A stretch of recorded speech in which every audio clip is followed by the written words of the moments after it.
Okay guys, so today on Whiskey Wilderness, we're going to finish trying to do our vertical walls. This is probably going to be done over the course of the next week. Most of this video is going to be time-lapse. At the end of this video though, I am going to let you know how much all of the framing stuff that we needed to use specifically for our framing completely cost us. Where we're at, we don't have an option to get free wood. We don't have an option to get throwaways from other building areas because there's just literally nothing getting built out here. So we have to go to the store and purchase wood in order for our bus to be completed. We have to actually purchase it. So we're going to let you know how much this costs because this is the cheapest option that we found with all the crazy price hikes. And I did have a list in the last video of what we currently bought and how much we had left over. So we're going to be adding on the total at the end of this video for you guys. So stay tuned.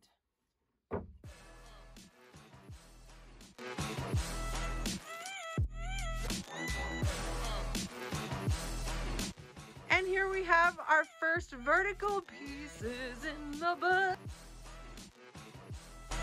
Now, to do the rest of it.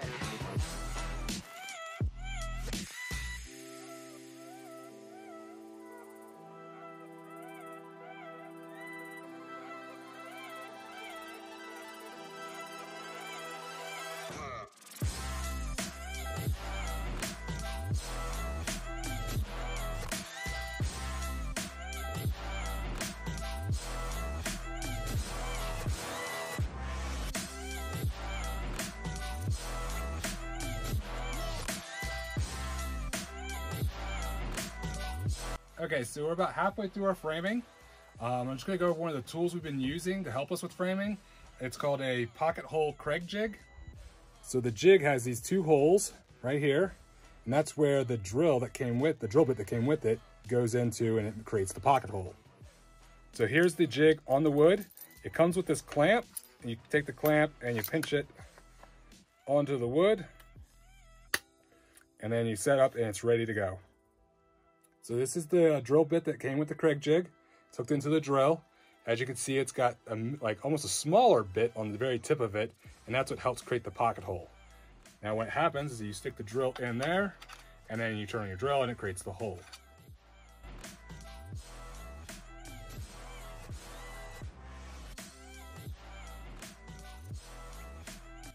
So this is the kind of hole it creates, as you can see. It's kind of angled and it'll pop out the bottom here. And for the screws, the Craig jig comes with these square tip 2.5-inch screws. They have a little almost like a built-in washer that sits in there and seats flat. Really good for making cabinets and everything, but we're doing framing, so I got these hex bit screws, 2.5-inch, same length. They're self-tapping just like the Craig screws, and they can go right in there perfectly and be a much cheaper screw to use for this framing.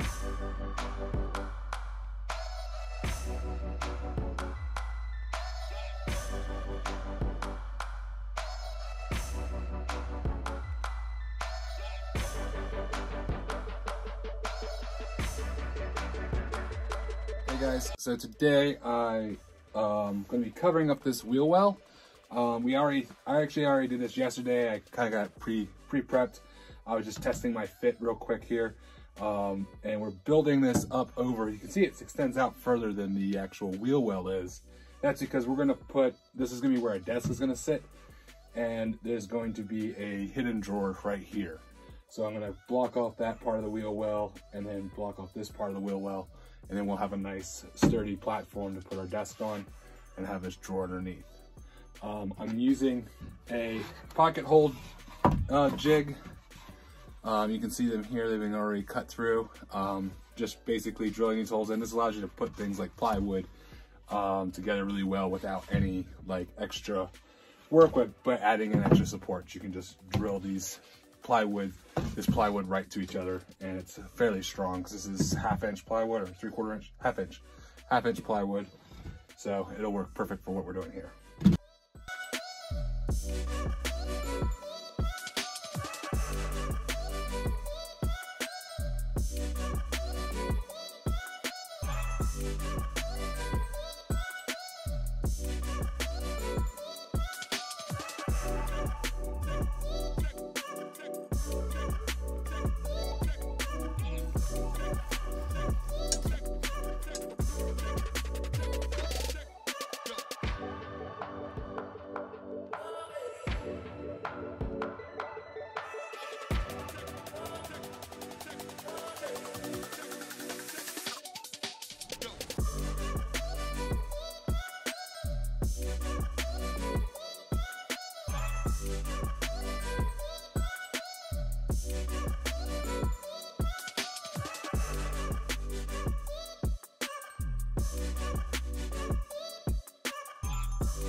Hi guys, I just wanted to give you guys a few tips about framing because you cannot frame a bus the way you would, or a skoolie the way you would a house. A house starts with a level platform with a foundation, and you build from there, and you can use things like levels and plumb drops and all kinds of things to help get your straight lines and your levels. With a bus, it's a lot harder because a bus, number one, it's a moving vehicle, doesn't have a foundation. You can park on level ground and you can get pretty good with that, but even then, we're sitting on the shocks, sitting on the tires, you're never going to get perfectly level unless you get some leveling jacks and level everything out as you build. We don't have that opportunity. We're on a dirt farm or a dirt road, and the road is kind of off kilter. I don't know if you can even tell right now. There's a pretty good slant here, but that doesn't mean you can't get nice level framing. The way we started using a T-square, and it didn't produce the best results. What we did is now, in combination with the T-square, what we do is you have to measure everything. And you have to pick reference points, and once you build one wall that you think is level, then you use that wall as your frame of reference for everything else. So for instance, with our electrical cabinet right here, I used our shower walls all the way back to get our reference point for here. I measured on the back side to get my distance here, and then I also measured down the wall as I went to make sure everything was square.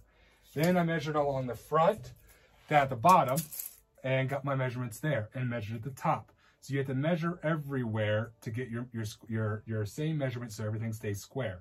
And then you can even measure from same points, like using the seams in the ceiling of the bus. I use those to get my gauge of like how much distance between those two. So in case there's anything off with our floor not being perfectly level, because it has a little bit of a whoop-de-doo in it. So our floor has that whoop-de-doo, and I was able to keep everything nice and square by just adjusting my measurements and making cuts in the wood I needed to, and making adjustments with the, especially with the curve of the ceiling. We had to angle our wood to get it to accommodate that curve. And so as I framed the walls, as I went through, I started from the bottom after I got my measurements, and I laid my bottom part on the floor, my bottom framing. Then I laid my framing here up against the wall, right through here. We laid this up, got that against the wall. Then we came back and did our roof line here, right here, and then did our uprights. And for our uprights and everything in between, we use our T-square to get our angles at 90 degrees. And we just use that as a justification, just to get some, just to inch our wood right back into place, because I kind of had an idea of where it's going to be.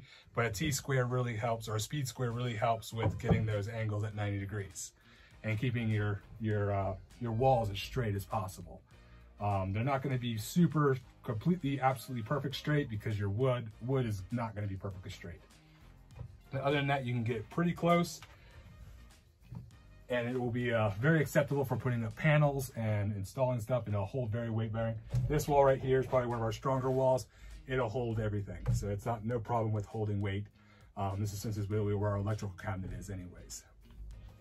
Oh, and last tip, always measure twice, cut once. Old carpenter's philosophy. That way you don't have to go back and waste any materials or anything like that. We had very little waste with our materials today. We got most of that. That's why we even had wood left over, because we were able to use scrap and pieces like that to accommodate our framing on the inside. And that's how we framed our bus.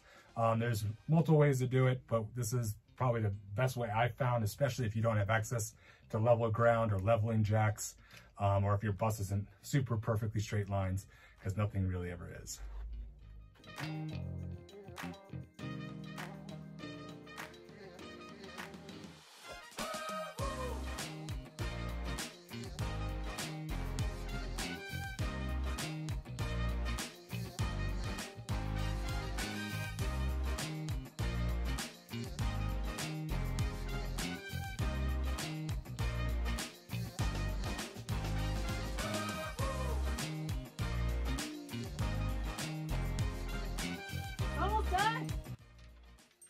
Done. It's exciting.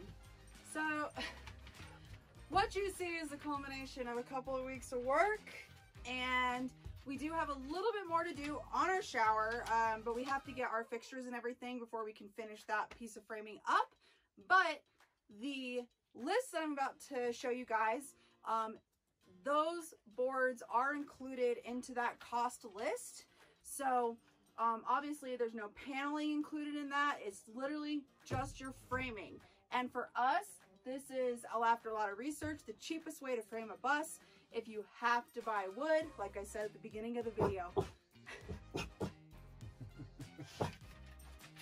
You don't like buying wood? Yeah, I don't like buying wood either. Yeah, buying wood sucks. But if you do have to do it because you're in a situation like we are, where you can't get it reclaimed and you can't get it on Craigslist, or everyone burns the extra wood that they have, this is your option. So these are, again, these are 2x2s. We got them in bundles from Home Depot and they worked really, really well for us. We ended up using only 5 bundles. We actually have a bundle left over that we're going to be returning.